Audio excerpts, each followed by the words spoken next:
See, I hope to finish this talk show one day. Well, the fake Morgan. I am not Morgan Freeman.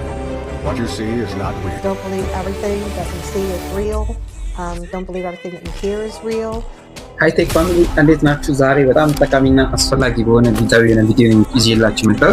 ይሄም እንደሚታወቀው AI ወይም ደግሞ አርቲፊሻል ኢንተለጀንስ ለተለያየ ጥሩ ነገሮች ወይም ደግሞ ለስራችን ለቢዝነሳችን ጊዜ ለመቆጠብና ስራዎቻችንን ለማቀላጠፍ እንደምንጠቀምበት ይታወቃል።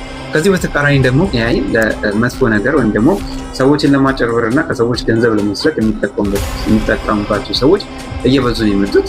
ስለዚህ በዛሬ ቪዲዮ እስከ መጨረሻው ከቆያችሁ እነዚህ ሰዎች እንዴት AIን በመጠቀም ሰዎች እንደሚያጭበረብሩ፣ ከሰዎች ገንዘብ እንደሚወስዱ፣ እንዴት የተለያዩ የሶሻል ሚዲያ ፕላትፎርሞችን ሀክ እንደሚያደርጉና ደግሞ ከተጨበረበራችሁ በኋላ ከማልቀስ መጀመሪያ ይህንን ቪዲዮ ኢንፎርምድ ሆናችሁ ራሳችሁ እንድትዘጋጁና ቀድማችሁ እንድትከላከሉ የሚያደርግላችሁ ቪዲዮ ስለሆነ እስከ መጨረሻው ማየታችሁን እንዳትረሱ።